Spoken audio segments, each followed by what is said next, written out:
May our Father, Messiah, and the Holy Spirit be with us. Exodus chapter 14.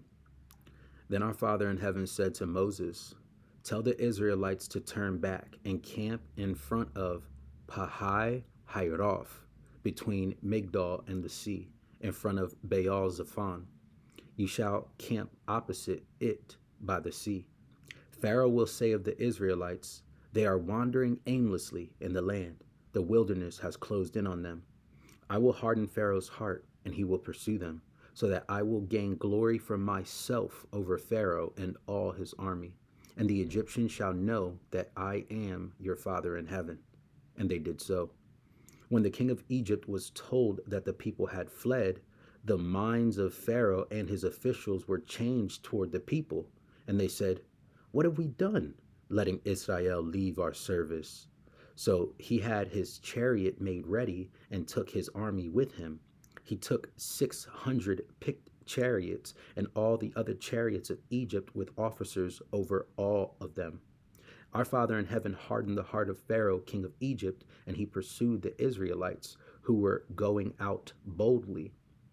The Egyptians pursued them, all Pharaoh's horses and chariots, his chariot drivers and his army. They overtook them camped by the sea, by Pi Hiroth, in front of Baal Zephon. As Pharaoh drew near, the Israelites looked back, and there were the Egyptians advancing on them. In great fear, the Israelites cried out to our Father in heaven. They said to Moses, "Was it because there were no graves in Egypt that you have taken us away to die in the wilderness? What have you done to us, bringing us out of Egypt? Is this not the very thing we told you in Egypt? Let us alone and let us serve the Egyptians? For it would have been better for us to serve the Egyptians than to die in the wilderness." But Moses said to the people, "Do not be afraid. Stand firm and see the deliverance of our Father in heaven. He will accomplish for you today. For the Egyptians whom you see today, you shall never see again. Our Father in heaven will fight for you, and you will have only to keep still." Then our Father in heaven said to Moses, "Why do you cry out to me? Tell the Israelites to go forward.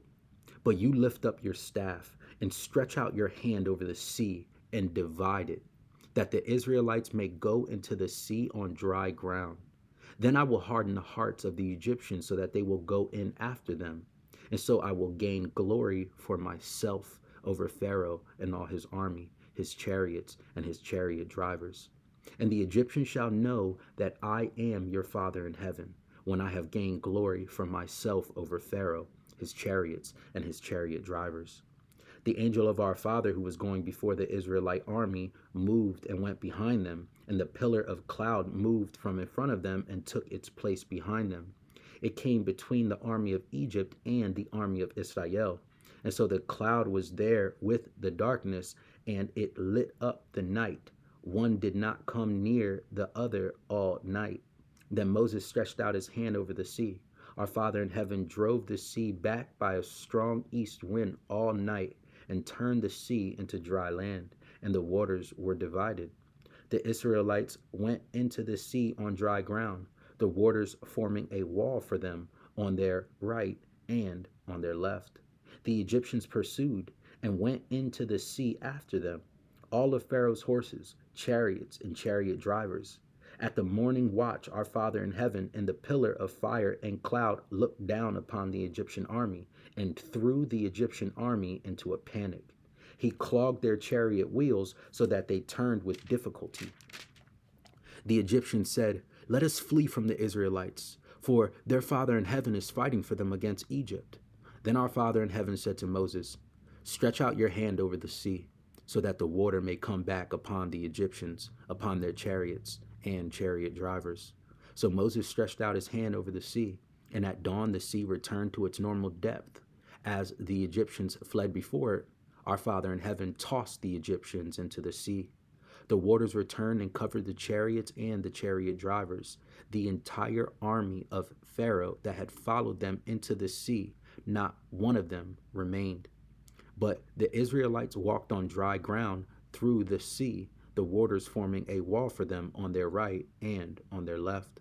Thus our Father in heaven saved Israel that day from the Egyptians, and Israel saw the Egyptians dead on the seashore. Israel saw the great work that our Father in heaven did against the Egyptians. So the people feared our Father in heaven and believed in our Father and in his servant Moses. Chapter 15. Then Moses and the Israelites sang this song to our Father. I will sing to our Father in heaven, for he has triumphed gloriously. Horse and rider he is thrown into the sea. Our Father in heaven is my strength and my might, and he has become my salvation. This is my Father, and I will praise him. My Father's God, and I will exalt him. Our Father in heaven is a warrior. Our Father in heaven is his name. Pharaoh's chariots and his army he cast into the sea. His picked officers were sunk in the Red Sea. The floods covered them. They went down into the depths like a stone. Your right hand, O Father, glorious in power. Your right hand, O Father, shattered the enemy. In the greatness of your majesty, you overthrew your adversaries. You sent out your fury. It consumed them like stubble. At the blast of your nostrils, the water piled up. The floods stood up in a heap. The deeps congealed in the heart of the sea. The enemy said, I will pursue. I will overtake. I will divide the spoil. My desire shall have its fill of them. I will draw my sword. My hand shall destroy them. You blew with your wind. The sea covered them. They sank like lead in the mighty waters. Who is like you, O Father, among the gods? Who is like you, majestic in holiness, awesome in splendor, doing wonders? You stretched out your right hand. The earth swallowed them. In your steadfast love, you led the people whom you redeemed. You guided them by your strength to your holy abode. The peoples heard, they trembled. Pang seized the inhabitants of Philistia. Then the chiefs of Edom were dismayed. Trembling seized the leaders of Moab. All the inhabitants of Canaan melted away. Terror and dread fell upon them. By the might of your arm, they became still as a stone until your people, O Father, passed by, until the people whom you acquired passed by. You brought them in and planted them on the mountain of your own possession, the place, O Father, that you made your abode, the sanctuary, O Father, that your hands have established. Our Father in heaven will reign forever and ever. When the horses of Pharaoh with his chariots and his chariot drivers went into the sea, our Father brought back the waters of the sea upon them, but the Israelites walked through the sea on dry ground. Then the prophet Miriam, Aaron's sister, took a tambourine in her hand, and all the women went out after her with tambourines and with dancing, and Miriam sang to them, Sing to our Father in heaven, for he has triumphed gloriously. Horse and rider he is thrown into the sea. Then Moses ordered Israel to set out from the Red Sea, and they went into the wilderness of Shur. They went 3 days in the wilderness and found no water. When they came to Marah, they could not drink the water of Marah because it was bitter. That is why it is called Marah. And the people complained against Moses, saying, What shall we drink? He cried out to our Father in heaven, and our Father in heaven showed him a piece of wood. He threw it in the water, and the water became sweet. There our Father made for them a statute and an ordinance, and there he put them to the test. He said, If you will listen carefully to the voice of our Father in heaven, your God, and do what is right in his sight, and give heed to his commandments, and keep all his statutes, I will not bring upon you any of the diseases that I brought upon the Egyptians, for I am your Father in heaven who heals you. Then they came to Elim, where there were 12 springs of water and 70 palm trees, and they camped there by the water. Chapter 16. The whole congregation of the Israelites set out from Elim, and Israel came to the wilderness of Sin, which is between Elim and Sinai, on the 15th day of the second month after they had departed from the land of Egypt. The whole congregation of the Israelites complained against Moses and Aaron in the wilderness. The Israelites said to them, "If only we had died by the hand of our father in the land of Egypt, when we sat by the flesh pots and ate our fill of bread. For you have brought us out into this wilderness to kill this whole assembly with hunger." Then our Father in heaven said to Moses, "I am going to rain bread from heaven for you, and each day the people shall go out and gather enough for that day. In that way I will test them, whether they will follow my instruction or not. On the sixth day, when they prepare what they bring in, it will be twice as much as they gather on the other days." So Moses and Aaron said to all the Israelites, "In the evening you shall know that it was our Father in heaven who brought you out of the land of Egypt. And in the morning you shall see the glory of our Father, because he has heard your complaining against himself. For what are we that you complain against us?" Again, Moses said, "When our Father in heaven gives you meat to eat in the evening and your fill of bread in the morning, because our Father has heard the complaining that you utter against him, what are we? Your complaining is not against us, but against our Father in heaven." Then Moses said to Aaron, "Say to the whole congregation of the Israelites, 'Draw near to our Father, for he has heard your complaining.'" And as Aaron spoke to the whole congregation of the Israelites, they looked toward the wilderness, and the glory of our Father appeared in the cloud. Our Father spoke to Moses and said, "I have heard the complaining of the Israelites. Say to them, at twilight you shall eat meat, and in the morning you shall have your fill of bread. Then you shall know that I am your Father in heaven, your God." And the evening quails came up and covered the camp, and in the morning there was a layer of dew around the camp. When the layer of dew lifted, there on the surface of the wilderness was a fine, flaky substance, as fine as frost on the ground. When the Israelites saw it, they said to one another, "What is it?" For they did not know what it was. Moses said to them, "It is the bread that our Father in heaven has given you to eat. This is what our Father has commanded. Gather as much of it as each of you needs, an omer to a person according to the number of persons, all providing for those in their own tents." The Israelites did so, some gathering more, some less. But when they measured it with an omer, those who gathered much had nothing over, and those who gathered little had no shortage. They gathered as much as each of them needed. And Moses said to them, "Let no one leave any of it over until morning." But they did not listen to Moses. Some left part of it until morning, and it bred worms and became foul. And Moses was angry with them. Morning by morning they gathered it, as much as each needed, but when the sun grew hot, it melted.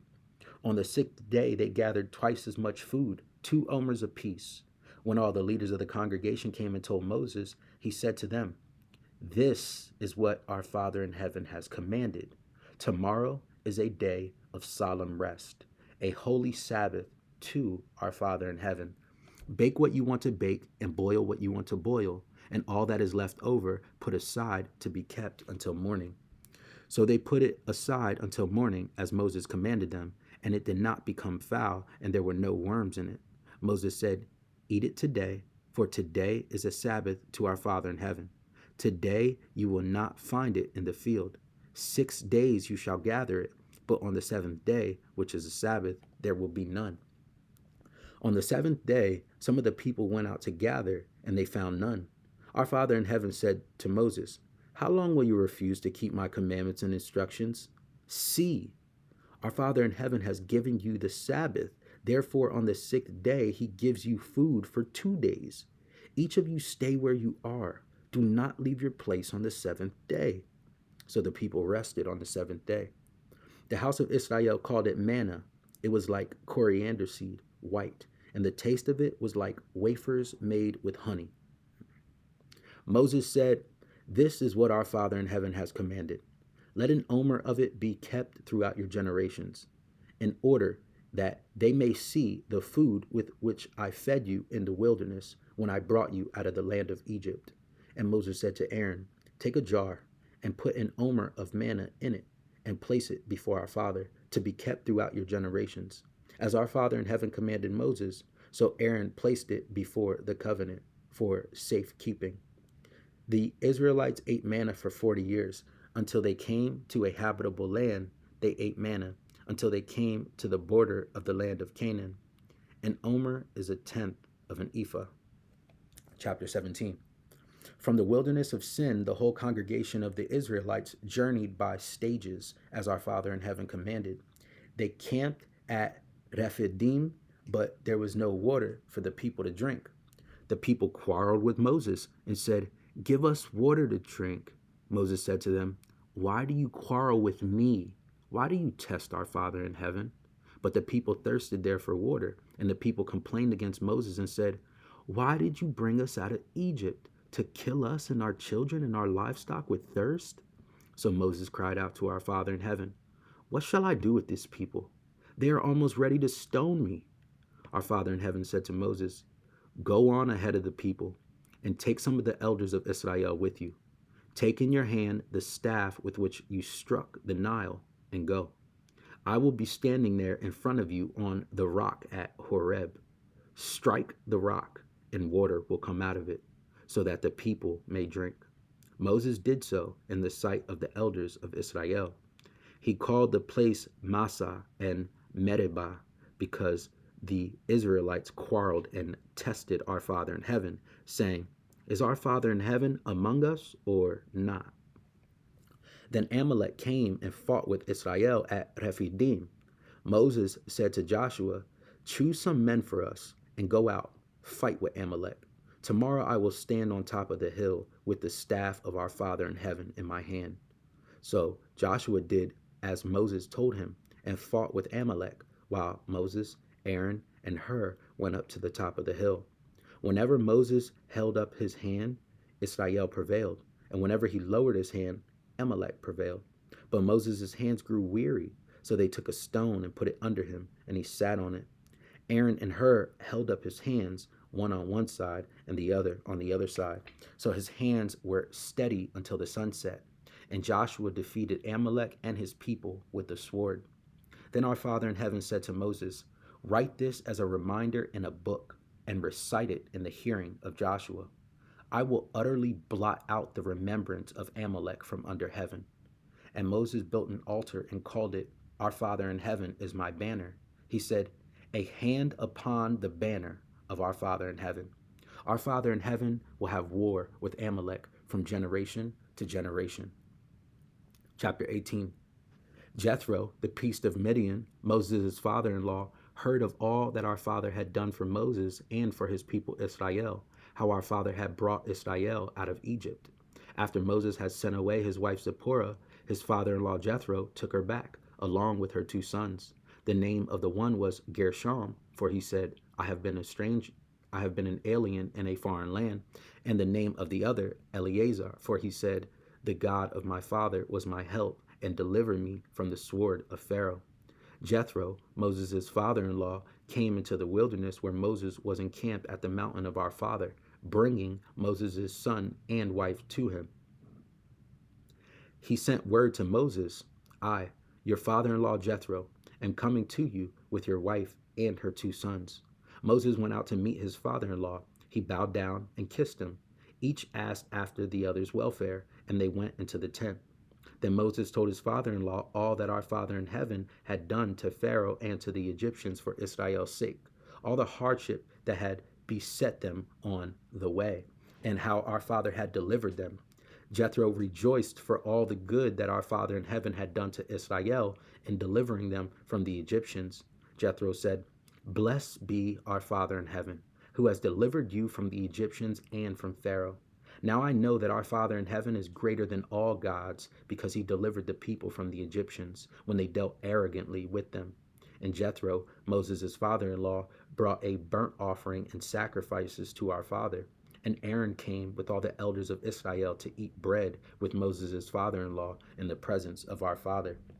The next day, Moses sat as judge for the people, while the people stood around him from morning until evening.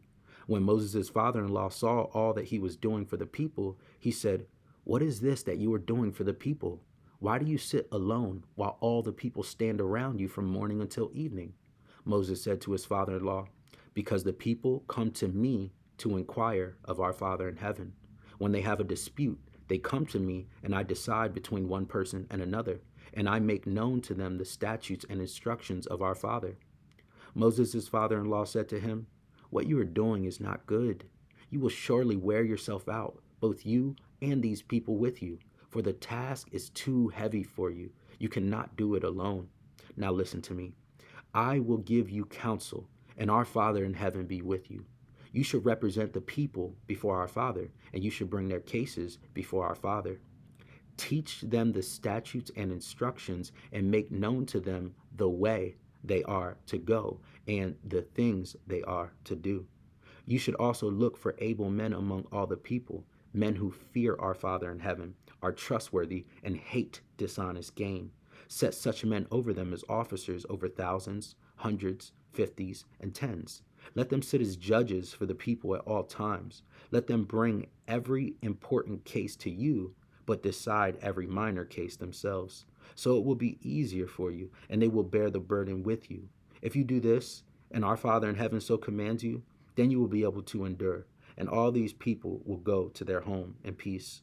So Moses listened to his father-in-law and did all that he commanded. Moses chose able men from all Israel and appointed them as heads over the people, as officers over thousands, hundreds, fifties, and tens. And they judged the people at all times. Hard cases they brought to Moses, but minor cases they decided themselves. Then Moses let his father-in-law depart, and he went off to his own country. Father willing, we will continue with Exodus chapter 19. May our Father, Messiah, and the Holy Spirit be with us. Peace.